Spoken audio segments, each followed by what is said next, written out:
The Vault of Silliness has offered forth show highlights from December 10th and 11th, 1994. This episode is titled, Where's the Beef? And you'll know why when I tell you about the guests. It starts off with the caller talking to Norm about weather reports. Norm goes off on a rant and has a particular place where TV anchors with poor ad-libs can go. We then enjoy a Norm show open. Let me take a moment to acknowledge the comments I've received on Google Podcasts. Thank you, and to answer the latest question, I will plan a show where I play all the show opens as a treat for us all.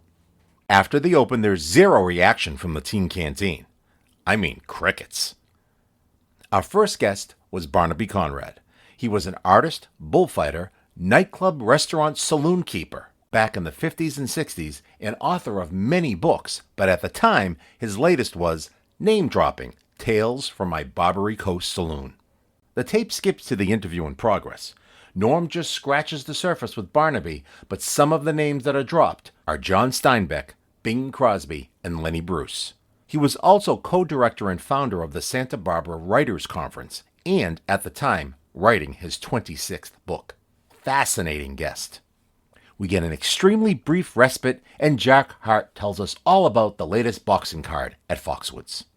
Our next guest was, well, I don't know his name. Norm's intro isn't included, nor is the last part where he would thank the guest. It doesn't take away from the enjoyment, though. It's about how the guest began to raise, breed, and sell buffalo on his 13,000-acre ranch. It's an interview filled with interesting info, including cooking prep. Now we move on to some callers. Lori, armed with a variety of subjects, and for whom Norm gives an assignment. Judy, with the call in progress.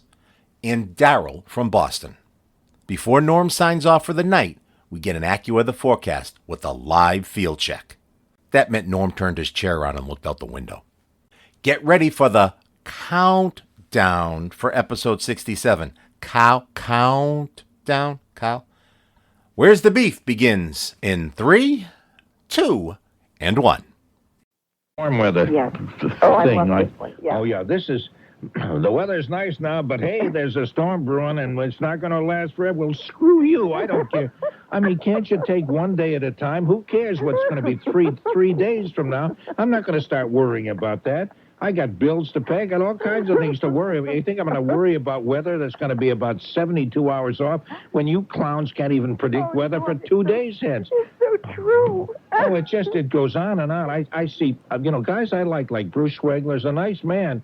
But the other day when he came on in the midst of that warm spell on Channel 4 and was saying, the weather's nice, however, I thought, oh, come on, Bruce, for God's sakes. I mean, let's live for today, and today's going to be nice. I don't care what 3 days from now. 3 days from now is 3 days closer to spring. Why don't, you worry about it. I'm not going to do that. But they all do that. It's like trying to create a story where none exists out of weather, and then the anchor people with their smart ad-libs. So thank you so much. God bless you for giving us this swell weather. It just makes you kind of sick. I think a lot of people who work in television ought to be banished to Siberia someplace. Thank you very much. Thank you for letting me get that off my chest. That was a great bit. That really was. I wasn't even thinking of it as a bit. You just sit here and you watch those things so much of the time, and it gets so silly. You just want to scream. You just want to scream about them. And I've heard you say before, and I agree with you, they go on and on. Isn't there any more news that they could tell us, or must they give all of that time to the weather? Can they simply not say it will rain tomorrow or it will not rain tomorrow? Well, that's what I think they should do. And then get on with the news. Yeah, just say, isn't that a nice day? You tuned in on Nathan, he's one of the greats. Right here on DZ, reaching 38 cents. I'm singing this song so you'll know. It's time for your Nathan Show. When the day-to-day world starts to drive you insane, and you feel like you're riding on a runaway train, Norm makes you laugh and keep spirits bright. Tune in 10:30 and call Norm tonight. Hey, out there in Radio Land, you tuned in on Nathan and he's at your command. So stay here and listen, then you'll understand. He's a habit you'll never outgrow. But right now, Norm Nathan Show. I said right now, Norm Nathan Show. Here's Norm. Oh, hello. I'm sorry. I was kind of expecting a big, huge round of applause or something of the... No, never mind. It's okay. You get it. I don't take umbrage. I'm taking all your names and addresses, and you'll never get invited back to the Teen Canteen ever again. Anyway, I am Norm Nathan. That was really a witty opening to a show, wasn't it? Makes you not want to hear the rest of what's going on. I hope that's not true, because we have some interesting people. We'll be talking in just a moment with a man named Barnaby Conrad, who owned a nightclub, a salon or saloon in San Francisco back in the 50s and 60s. All these astounding things, Book of the Month Club and the front page of the New York Times Literary Review and all that stuff. But the most impressive thing to me was when I picked up the Saturday Review of Literature, and they had asked, it was at the end of the year, and they'd asked some famous writers what their favorite book that they'd read all year was, and after John Steinbeck's name it said Matador. I just couldn't believe it, so I wrote Mr. Steinbeck, and just a gushy letter, I'm sure, of appreciation, and he wrote back, and I can quote it from memory, of course. He wrote back and said, "Dear Conrad, I like bullfighting. To me, it is a lonely, formal, anguished microcosm of what happens to every man, even in an office, strangled by the glue on the envelopes. In the bull ring, he manages to survive for a while, sometimes. P.S. My wife and I are going to the Virgin Islands next week. Won't you join us?" And of course you did. Did I? Would I? And we became great friends, and he came in. Then I started the Matador a few months later, and then he whenever he was in California, he'd come to the Matador, and he was a great friend and wonderful friendship. And was that just before he wrote Travels with Charlie? That's right, and then he brought Charlie around, and I remember the wonderful last meeting. Last time I saw him was Charlie was sitting there very beaten in the corner, and Charlie, we must point out, is a dog. A poodle, yeah. Yeah. And he was sitting with Howard Gossage, who was a famous advertising man, and Howard Gossage had this terrible stammer, and John Steinbeck had this kind of malocclusion, and he talked like this. I just wish I had a recording device, because this following dialogue went on. He said that Steinbeck said, "Howard, look at that poor dog over. Look at Charlie." He said, "Yesterday we were up in the Muir Woods and the Redwoods, and that dog lifted his leg on a tree that was 50 feet across and 150 feet high and 2,000 years old. And I ask you, Howard, what's left in life for that poor dog?" And Gossage said, "Well, John, he can always teach." I know, that's funny. You've got that's the kind of conversation that we'd get in the Matador sometimes, not all the time. Now, you have a lot of lovely, very, very funny stories like that. And you had one, for example, about Bing Crosby, who hated his toupee. Yeah. And wanted, if you're going to take any pictures, just take him with his hat on. He hated that rug, yeah. It's kind of funny, because I always thought that Bob Hope was the guy with the rug, and he was not, but it was just the other way around, apparently. Oh, yeah. He went every place bald, except when he felt that somebody was going to take some pictures, and he'd put the thing on reluctantly. And he was a great guy. You describe him as being very shy. I think he was didn't have many close friends, and most people thought him as so gregarious and everything, and he was with the public. He seemed jovial and so forth, but I think he was shy and had very few friends, and I was very flattered that he considered me a friend, and he'd call up the spur of the moment, say, hey, let's go to the prize fight. He loves sports, knew a great deal about sports. He was a scratch golfer. People don't realize that, but he was a scratch golfer. I don't even know what that means. That means that he played without a handicap. Oh, I see. And that means he was almost professional. And he followed the races. He loved horses. He loved the fishing. He was a great fisherman. We'd go fishing and hunting, and he was a wonderful storyteller. I love the story he told about Joe Frisco. Joe Frisco was a guy that hung around the races, and he was a comedian. And he had a stammer, a lifelong stammer. And Bing saw him at the races one day, and Joe Frisco came up and said, "Bing, listen, I got the hottest to tip. It's 40-1." And he said, "You gotta lend me $50 to bet on it."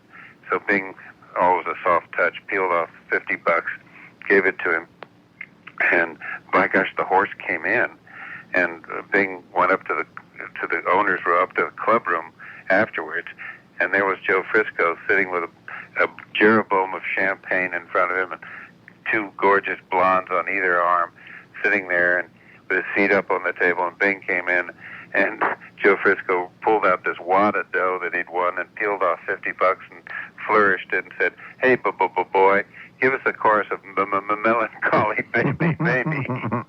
So, yeah. Now, Bing Crosby, because the stories went around about the unhappiness his kids had with him in his first family. You sort of suggest that maybe he was aware of not maybe being the greatest parent in the world to his first group, but when he remarried and had some other children later on, maybe he was decided to make amends for all of that. That's true. He was a wonderful father to the second batch of 3 kids, Mary Frances, Nathaniel, and Harry. And I saw evidence of them because I did portraits of the kids. They were just wonderful children. And he drove them to school every day and everything, which was in stark contrast to the fact that the boys that he had by Dixie, the first boys, had terrible lives and accused him of being a terrible father and an overly rigid father and abusive father and so forth, none of which he was with the second batch. Lenny Bruce now gets a lot of space and stories. I don't know how many people listening, young people particularly, are aware of Lenny Bruce. It's kind of hard to realize that he's been gone for some time now, but had a startling effect on the comedy world. Yeah, he and did. You got to know him. Yeah, he was just down the street. So in between his performances, he'd come in and sit in my place, you know. And I love the time when I called Lenny. He was a sweet man, and except one time I called him up, and I didn't realize I called him up at 8:30 or 9 in the morning, you know, forgetting his hours. And I called up and I said, "Gee, I said, I hope I didn't wake you up, Lenny." And he said, "Oh, hell no, man. I always get up 13 hours before I go to work." No, to have some, of all the people to do that would be you at a club anyway, and realize what kind of hours are involved. Yeah. I know you made the passing reference to your diplomatic career, and that was as a vice consul. Yeah, I was American vice consul in Sevilla and Malaga during the war. I had a very tough war. I couldn't get it because I was gored by a bull in Mexico. When I was 18, I had this bad leg, and I couldn't get in the service, so I went in the diplomatic service. And what are you doing now? And why did the Matador close in 1963? Well, I realized that I was in a bad marriage, and I was hoping for the perfect girl to walk in one day, which I think is the basic reason anybody opens a restaurant when you get right down to it. Anyways, one day she did, and I married her, and it must have been 30 years ago because we have a 31-year-old. We have a 30-year-old girl, so it must have been 31 years ago. Okay. She's a top model all over the country. Okay. All over the world. Oh, really? Would we know her name? You know, she's you've seen her a million times, but her name is Kendall Conrad, and these models don't usually get their names in the papers, but... Okay, because we seem to be in an era when some of the so-called supermodels appearing she's not one of that handful of 10 supermodels whose names do mean something, but she works all the time. Okay, you also a co-director and founder of the Santa Barbara Writers Conference, and Are you writing a lot of? Are you writing some new books right now too? Yeah, I'm writing another novel, and it'll be my 26th book, I guess. And but the writers' conference takes up a lot of time too, as you say. It only takes a week. It only takes place a week in the last week in June, in Santa Barbara. But it takes all year to prepare for it. And my wife does most of the work, and I get most of the credit, which is the way it's supposed to be, isn't it, Norman? Oh yeah.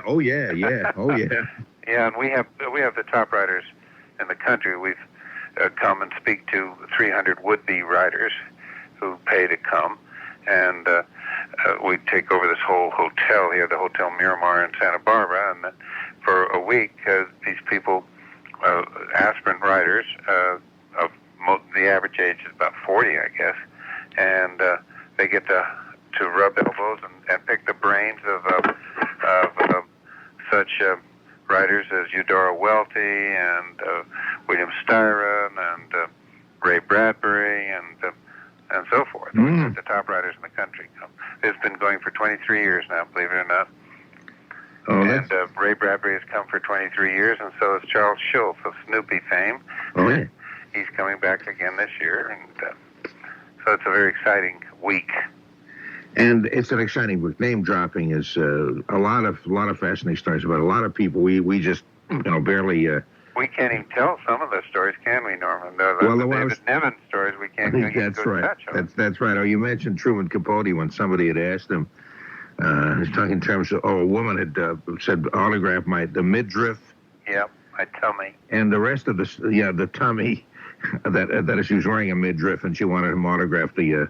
Anyway, their husband came, and let's see, how can we put this delicately? He said he opened his pants and said, "Would you autograph this?" Yeah. And Truman Capote said, "I don't know, I'm quoting you." Well, he looked at it and said, "Well, Mister, maybe I could initial that, but I could never autograph it." That's right, I know. And he said, "Boy, that fixed him." I know it. Yeah, that's funny. Hey, Barney, thank you very, very much for coming on the show. I apologize for the kind of loose opening, but I'm delighted to have talked with you again. The book is called Name Dropping: Tales from My Barbary Coast Saloon. And boy, as I read this, I kept thinking, boy, I wish there were a place like that around here. So do I. Somebody said, "Don't you think of starting another one?" And I said, well, we'd have to call it nostalgia or geriatrics or something. But my feeling is I've been there, done that, but it was great while it lasted.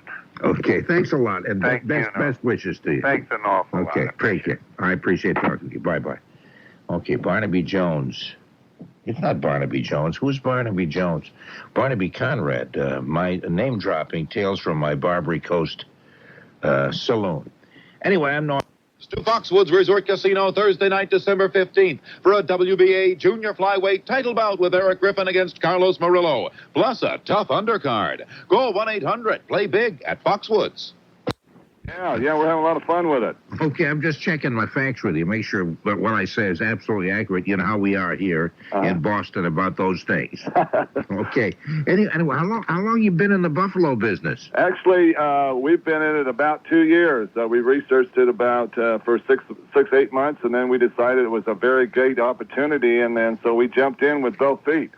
How do you research something like that? How do you check to know whether or not what you're doing is right in that area? Well, basically what we did is we went to other ranchers that had raised some for a number of years on a smaller scale and learned a lot from them. And then we checked with the ranchers like in Montana, South Dakota, Wyoming, and went to a show in Denver at the Denver Western Show. And the last 3 days of that show is a buffalo conference, and last Saturday is a buffalo auction. And I went there and met a lot of producers and gained a lot of information and insight into the industry and found out, yes, this is a real business and it's established and the market is very strong. And so when we had that all put together, we decided, let's go get into the buffalo business. And there was a ranch available in Oregon that was selling his herd, and we made a deal on the buffalo and purchased them and brought them up to our ranch. And it was a very exciting day when my mother who at the time was 84 at the time, and she saw us bring them here, and she became very excited, and she bought 12 of them herself later on. Really? Now, what did you do on that ranch before you got to Buffalo? We basically do two things. We raise cattle, and we farm wheat and barley and oats. And so that became a very low profit in the farming end of it. So what we're doing is converting some of that farm ground, planting it back to grass, and then taking that grass and utilizing it for buffalo pasture. And eventually, when we get enough, we'll be able to feed them in the wintertime without feeding them hay, because they're very good foragers. That was their natural instinct in the wild, and they didn't get, of course, fed hay then, and they survived and done very well. So that is our game plan. Now, how much land do you have? Our ranch is about 13,000 acres. Wow. So we can run a lot more buffalo than we have now. We're just getting our fences built, establishing, getting a good rapport with the buffalo, understanding them, learn their habits, and see where the market is, and that we're kind of growing with them as they grow with us. The Associated Press story that I saw said that you had about 250 head of buffalo. Yeah, that's about right. We're somewhere between 250 and 300. And the reason I say that is we buy a few and sell a few from time to time, and into the marketplace. We are trying to build up, of course, gather more cows and heifers. They're the producers, and some come up for sale while we go look at them. If they're the animals we're looking for, then we'll purchase them. And when we're selling some of the bulls that go into the marketplace. And we ship some to South Dakota, and they put them and they feed them a little while. They condition them. We don't say fatten them because we condition them for market. Oh, now you breed cattle, the buffalo also? Yes. We and they're quite a bit different than cattle. We found out. One of the major differences is that the animals have a normal breeding cycle. The bulls go into a rut like wild animals do, and their rut season runs in July, August, and September in our area.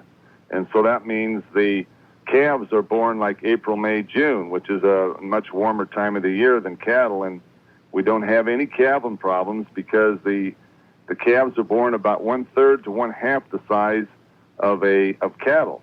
And so the very ease there, and that takes your mind off that. And of course, you couldn't go out and pull one of those buffalo calves if you wanted to. It'd be hard to corral one. So that we like very, very much. I'm just trying to think of how you fence in 12. You said 12,000 acres? Well, what we did, we just took a portion of it.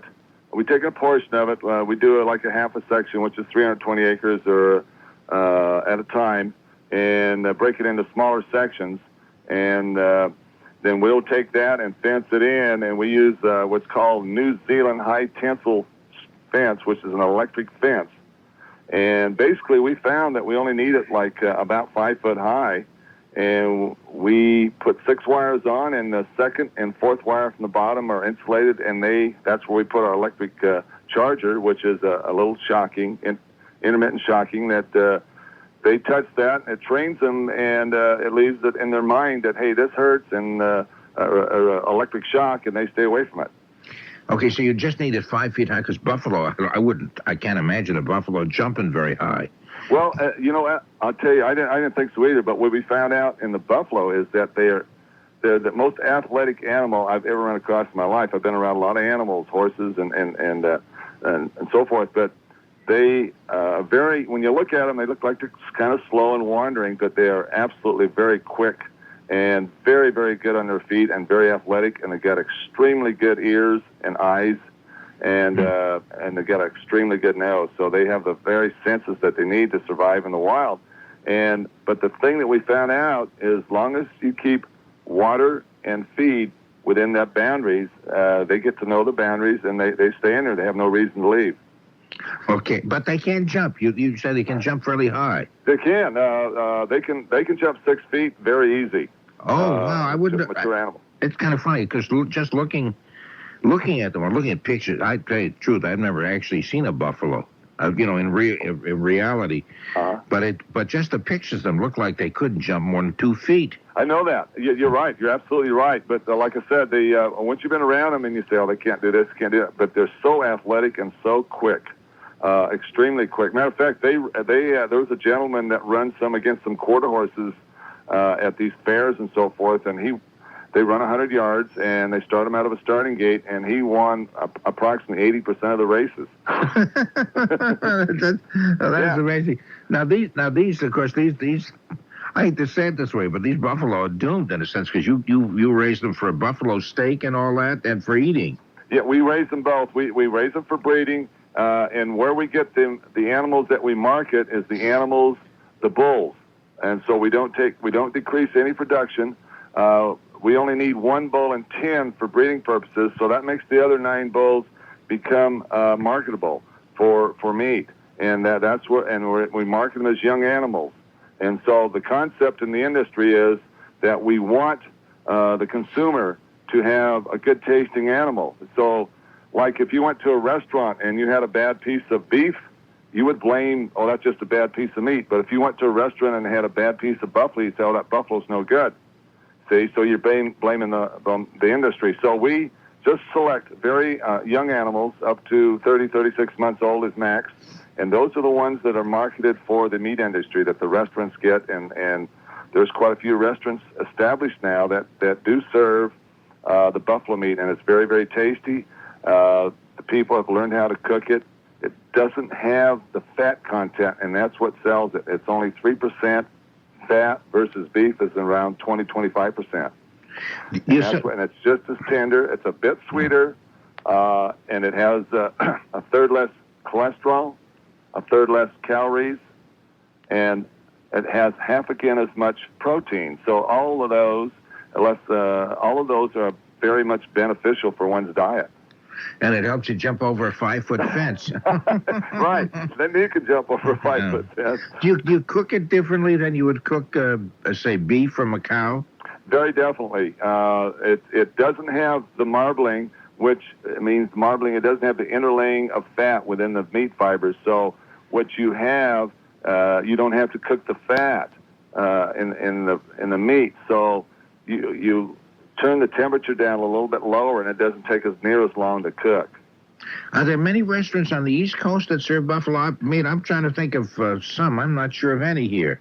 It would be probably there are some restaurants. As a matter of fact, there's buffalo in every state, and but you won't find them very readily, probably. But I know there are some in your area, I'm sure, that do serve buffalo meat from time to time. And I've heard of it anyhow, and practically in all the major cities. So Boston should have at least 1 or 2 restaurants that would cater to buffalo meat. Okay, and I know that there are places in New England where people raise buffalo also. Do you have an organization that where you know other buffalo?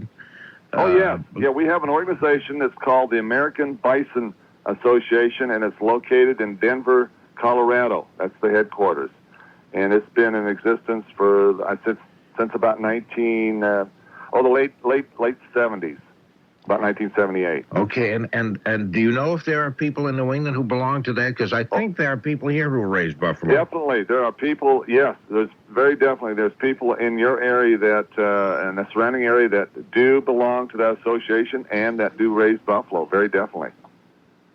And I think the matter of fact, the president of the new elected president is from Connecticut, of the American Bison Association. Okay, it's kind of interesting. There are a lot of animals that are being raised now. I guess maybe buffalo is not one of the newest, but you don't think of people raising buffalo too recently. But I was just thinking of other animals. What am I thinking? Llamas, for example. I think there are llama farms and all that kind of stuff now, and all kinds of exotic animals. I know this doesn't tie in with the buffalo, but I'm thinking we're seeing more and more unusual animals, or animals that we haven't seen much of, being raised now that we never saw before. Yeah, and part of the reason is people are, especially the farming and agriculture, is becoming very, very the margins are very slim, and some of there's no profit at all. So people are looking for something else to earn a profit, and some of the exotic the big birds have been very popular for that, making money, and also utilizing their facilities. But what has happened there, as I see, is that is more like a breeder's market. You get in there first, and long as you can sell to another breeder, very fine. But what that industry doesn't have is they don't have a meat market established. So therefore, when you run out of breeders, then the price is going to fall down. Where the buffalo has an established meat industry, the meat is basically related to what you can get for your buffalo bulls, and then it's also related to what the animals sell for the breeding stock. So we have it, the industry is well established versus some of the others that's more just in the breeding end of it. What is your life like? You're pretty remote, obviously, if you're talking that many thousands of acres. Not really. We're only about 18 miles from a town of about 8,000, Cheney, Washington, and we're 35 miles from Spokane, a town of about 250,000. So we're like 50 minutes from Spokane, and it's really not that isolated. But probably according to the area, it might be isolated, yes. Okay, do you have a lot of people working for you? Do you need many people to tend to buffalo, this many buffalo? No, that's one of the real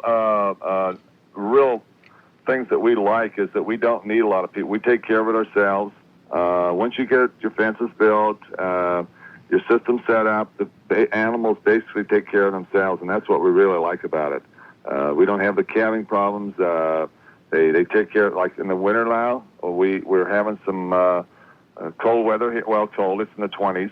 And so the water troughs freeze over, but we have some snow on the ground, and the animals, if the water trough's not broken where they drink water, they'll eat snow and survive very well. So that's a real plus there where the cattle can't do that. Cattle would starve on that. Okay, so they can eat snow, and that supplies the liquid. Yes, that supplies the liquid for them, yes. So that's a big plus there. So, and you don't lose animals that way. And then I'll tell you, in a cold winter, they really survive. A veterinarian told me once that raises buffalo, he said, the big difference between cattle and buffalo is that cattle are producers and buffalo are survivors. Okay. Hey, you're an interesting man. That's the whole area. I may just start raising buffalo myself here. You should. Then I know she's not feeling well, and I've got to be concerned about it. So you say, be a smart mouth. Yell at me. Do something really rotten. Don't just sit there and be passive and just, be... I want somebody with spirit. Oh, yeah, and she's very, very bright, and she's taught me a lot of stuff. Oh, what kind of work does she do? She does editing for lawyers and this sort of thing, it's one of these home cottage industries that a lot of people do. Yeah.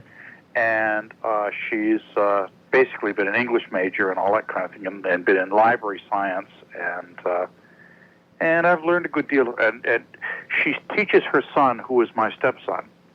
She has, since the time he was very young, read to him the classics, Sherlock Holmes, those kinds of things, so that he's grown up having some appreciation of literature, and he's a voracious reader. And how old is he? He's now 15. Oh, okay. Nice. Well, that's great. But he grew up with that tradition, and kids will emulate what they're taught by their parents. Absolutely. And, that's when before I gave it up 8 years ago, that was how I picked up smoking. I got it from my father. But there were a couple of points that I did want to bring up. That very interesting man that you had on from Washington State who was talking about raising buffalo, which I knew nothing about like you do. Have you ever had it used as hamburg beefalo?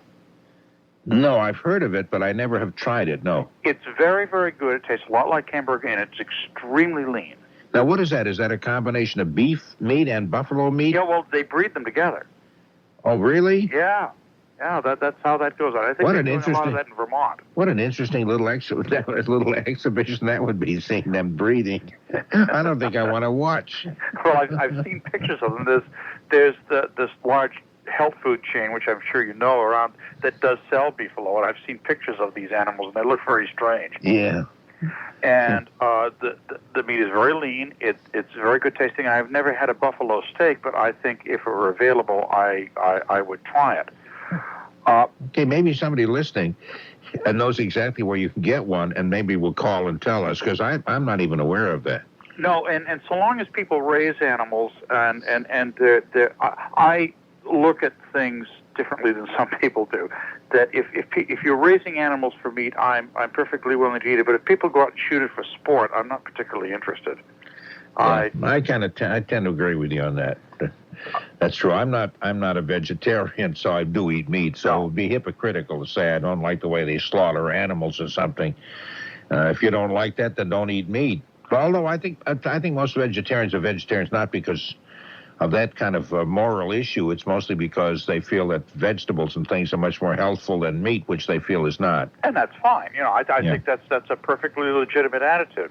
However, for instance, I have a tendency not to eat veal because of the way the animals are kept and that they don't have a good life. And that's right. I don't particularly like that. That's my own personal opinion. No, that's true. You could say the same thing about chickens. In many cases, they're raised just for food, and they're jammed together, and they don't lead much of a life either. They don't see the sunlight. They're all in coops and that kind of stuff. So if you feel that way about veal, you may feel that way about chickens, too. Well, we get our chickens basically from the food store, which serves chickens natural grains, and they're free-running chickens. Okay. So we do that. But there are a couple of things I wanted to bring up. For instance, that very interesting gentleman who was talking about past lives. That fellow was 34 years old, that very nice young man. Yes. I hate to think of him as 34 because I'm old enough to be his father. But are you? You don't sound that. Well, I'm 56. Oh, you sound much younger than that. Bless you, my son. Well, don't overdo that. But he was talking about occupations and stuff that have gone by. I can remember when I was very small in the 40s, waiting for the man to come by to deliver fuel so I could stand down in there in the cellar and watch them put the coal chute down into the bin. Yeah, that's right. And watch that being delivered. And another occupation that has gone by that I remember so vividly was the Iceman, because there were some people in my neighborhood who still had ice boxes and did not have electric refrigerators. Yeah. No, that's true. And you while the guy was inside delivering the ice, and these poor souls, they put that little sheet, the rubber sheet across their back and grab the ice and carry it up, so maybe 3 flights. Yeah, and these big tongs. What's that? And these big tongs. That's right, the big tongs that hold them, and while they were gone, you have an ice pick, and you chip away at some ice that was already there on a hot summer day, like a big ice cube. I forgot about that. Oh yeah, boy, that ice tasted great. Well, we were the people that had an electric refrigerator. So you're one of the wealthy guys. Well, I look at the ice boxes with some curiosity.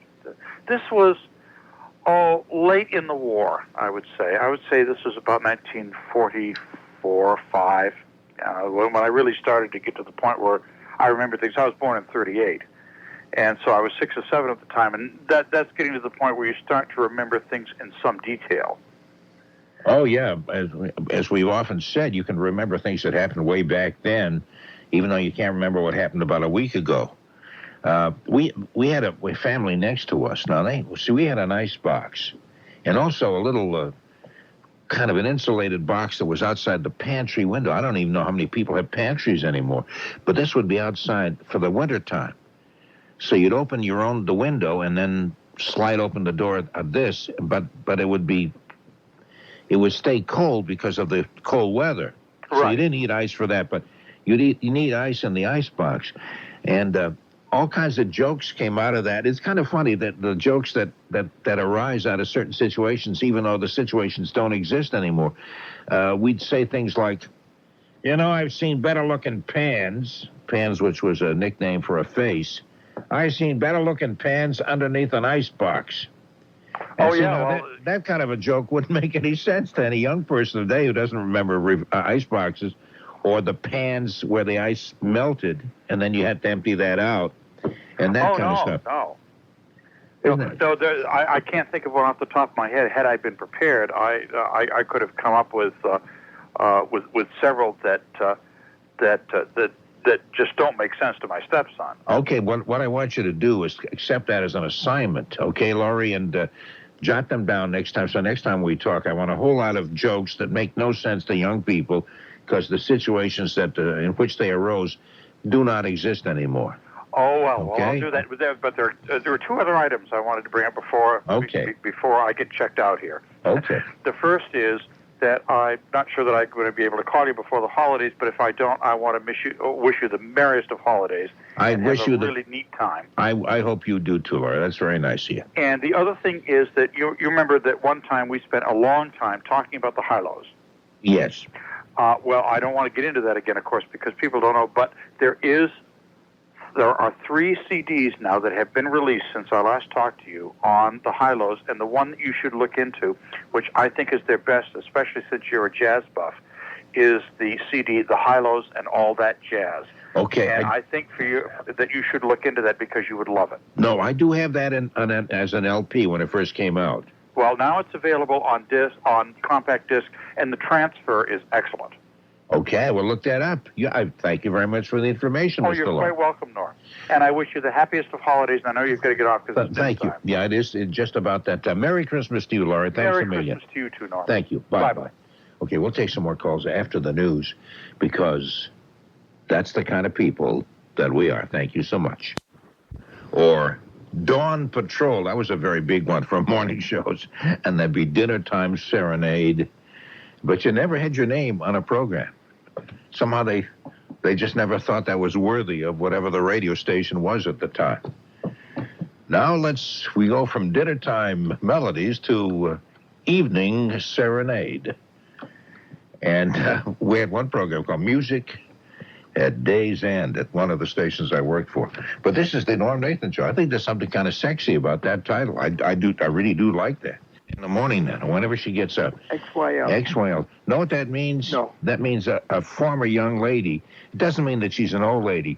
But a YL, for example, is an unmarried young lady. Uh-huh. And an XYL means she's an ex. She's no longer an unmarried lady. She's a married lady. Right. So, because we used to go up and down the dial, we'd say, hello, this is W1OMP, W1 Old Man's Paradise. Is that right? Scanning the dial and looking for YLs, and so whatever it might be, you know. Yeah, I never was licensed to be a ham operator, but a friend of mine was, and so we used to have a lot of fun with that. In fact, Laurie bought one of her radios. Really? And when she changed, she went to a better radio. Okay, well now is Laurie or his wife, are they ham radio operators? No, Laurie is. Oh, Laurie is a ham operator? Yeah, he is. I didn't know that. Yeah. Okay, I'll have to hit him with that next time. Right. But you know what I call for, though? Yes. No, I don't. Actually, I don't know. One night you were talking to somebody, called you up and asked you if you had ever heard of Knuckles O'Toole. I recall that. And you said, no, I never heard of him. And that's true also. I did say that. He says that he wanted to get this music for his father who lived in England or Ireland or someplace. Oh, Knuckles O'Toole, the musicians. Yeah. Yes. So people called after that and explained about Knuckles O'Toole. And apparently I was the only one who's listening to my own program who didn't know about Knuckles O'Toole, because an awful lot of people did know about him. Well, what must have happened after that? I must have fallen asleep. Yeah, they called and they talked about his music and where to get it and all that kind of stuff. Oh, I was going to send you a tape of his music after the holidays. Well, I would love to get that, too, if you wouldn't mind doing that. Yeah, I don't mind. Okay, well, I think that'd be great, Eddie. After all, but it was nice tonight. I'm hanging on here, and I'm listening to Laurie talking to you. And I haven't heard from Laurie in ages. Okay, well, if he's still listening, I hope he called you. Does he know how to get in touch with you? Yeah, because you know what happened? He got married, and that was the end of it. Oh, he's devoting his entire life to helping his wife clean the house. Right. And he figures, I'll call him maybe when I finish the kitchen floor. Then she maybe gives him some other stuff to do, and he just doesn't get around to it. Yeah, like I said, he came to some of the banquets. We used to have banquets twice a year for the kids in the high school band. And my kids were in the high school band, and we were running these parties. And Robbie would come all the time. All the time. He would I'm come. sorry. Sometimes guys get married and you never see them again. It's like that old song, wedding bells are breaking up this old gang of mine. Right. Sometimes you get along with your boyhood friend or something. Then they marry somebody, but she doesn't like you or you don't like her, and it kind of spoils it. Yeah, right. And it's kind of changes the relationship. But Laurie sounds like a nice guy, and so do you. So I hope you get together again. He is. He's a nice guy. Believe me when I tell you that. Okay, that's lovely. I've read that. Did you read it? It's written partly by him and partly by his daughter Joan. What did you think of it? I thought it was kind of fun. I thought one of the funny things, because she said she found some papers of his, and he was apparently in the process of writing a book, and he didn't finish it, and so she finished it for him in a sense. But she talks about this cheap character that he has developed. Well, he's not a cheap, he never was a cheap man, but the character was so inbred that she talked about him going to a nightclub and tipping the hat check girl, and the hat check girl said, "Please don't do that, Mr. Benny. Leave me with my illusions." I know. She wanted to, obviously everybody wanted to believe he really was the way he was on radio and television and stuff. Because I'm a wild Jack Benny fan. I thought he was just, he and Fred Allen and a few others were just so superb that I really fell apart one day when I found out he died. It was like I lost my father. That's the way I felt, because from the time I was a very little kid, Sunday night everything got quiet. 7 o'clock, don't bother us. Listen to the radio. And he shares our ideas on radio, that it does definitely leave more to the imagination. Oh, there's no question about that. And it isn't as restrictive as television to work with. But I didn't know that his wife was a relative of the Marx brothers. That's right. Yeah, I'd forgotten about that. Sadie Marx, her name was. That's right. And the other thing it was his development of playing the violin and his interest. But the thing that got me was when he heard jokes that he liked, he would beat his hand on the table. No, every comic says he was the greatest audience in the world. Yeah, and he enjoyed seeing other comics. Yeah, he loved that. He loved to laugh, and he loved to encourage other comics. He just enjoyed what they said. You would get the book, and it's called Sunday Nights, is at 7. And it's a fun book, anyway. It is. I think it's the out. Library has it. I think it's out in paperback also. Now I'm not sure. I just want to take one more phone call. So I just want to go. Okay. Well, thanks a lot. I just happened to wake up and I have a cold, so I'm wide awake, and it's great hearing fun stuff. Okay. Thanks a lot, Judy, for calling. Always enjoyed talking. Good Yontif and a good and happy New Year. Same to you. Thank you very much. Okay, let's go to Daryl in Boston. Hi, good morning. How you doing, Daryl? Oh, I'm doing fine. How are you? Good, thanks. Yeah, I like to hear all these things about the city, the old days. Yeah. Be down Scully Square and all over the city. But by the way, can you remember what you forgot? Can I remember what I forgot? You have to give me a clue, because I'm not. You're leading into something there, and I'm not sure what that is. No, that's just a joke. Oh, I see. Okay. Yeah, I can't remember what I forgot. Shame on me for not catching on to a joke. Yeah, well, you got lost that time. You lost the fish. I did lose the fish. Yeah. I do have an interesting announcement for today. Okay. The Lutheran and Catholics are having a service at the Cathedral on Washington Street. At 2:30 is a discussion hour, and at 4 o'clock is a worship service. The Cardinal will be leading the liturgy, and Bishop Robert Isaacson will be preaching this sermon. Okay, now this is which church? The cathedral down at Holy Cross Cathedral. Oh, the Holy Cross Cathedral. Okay, okay. That's on the south end, is it not? That's right. Yeah, okay, because you said Washington Street's at the other end. Yeah. People think of Washington Street as downtown, and of course Washington Street extends quite a distance beyond. Oh, you can say that again. Okay, now what? No, in fact, I think it's the longest street in Massachusetts. I believe it is. Yeah, because it just continues way into Roxbury and all that. Rosendale, even. Yeah, that's right. Now tell me, what time is this again? 2:30 is a discussion hour, and then at 4 o'clock is a worship service. Okay. Mm-hmm. Okay. They did this about 8 years ago too. And now they're having another one today. Lutheran and Catholics are having dialogues together all the time. Okay, well, that's great. It's very interesting. Are you going? Oh, yeah. Hey, good for you. Daryl, thanks a lot for the information. I appreciate it. I wish you a happy Christmas. Yeah, you too. You Thanks. have a very, very, very holiday. Thanks a lot. Okay. Bye-bye, Daryl. Okay, it's almost time to say goodbye. Let me check the weather for you again. Hold on a minute. I'm going to do another field check. Ooh, do you see how that's raining out there? I swear my car's been washed away from the parking lot. It is really coming down fiercely. They got to be, I bet, they're talking about flooding in poor drainage areas. I'll bet some of the basements are filled with water now. This is really rough. Anyway, let's see what happens today. Clearing late as the day goes on, and windy with steady or falling temperatures during the afternoon. Clear, windy, and much colder tonight, Sunday night, with low temperatures about 22. Monday, sunny, but windy and cold, highs 32. Tuesday, variable cloudiness, slight chance of a period of snow flurries, or snow or flurries, highs 36. The temperature at the moment is 44 degrees. It has been steadily going up over the past few hours, but it is raining very, very heavily. And our producer, plus the lovely Marilyn Garonic and myself, the almost son of a gun, if I kind of just missed it again today, the almost good-looking Norm Nathan person. I hope today is really nice for you. I was going to suggest you stay dry, but that's kind of a stupid thing to say because it is raining like fury. Anyway, bye-bye, old sport, from WBZ. Because I have to do some Christmas shopping, I'm going to close the vault and ride the radio waves to the mall. For Bruce Schwegler, Matadors and Saloonkeepers, Barnaby Conrad, Kendall Conrad, the Santa Barbara's Writers Conference, Foxwoods, the American Bison Association, Ice Boxes, the High Lows, Ham Radios, Knuckles O'Toole, the Quiet Kids who'll never be invited back to the Teen Canteen, and the almost good-looking Norm Nathan person, I'm Tony Nesbitt.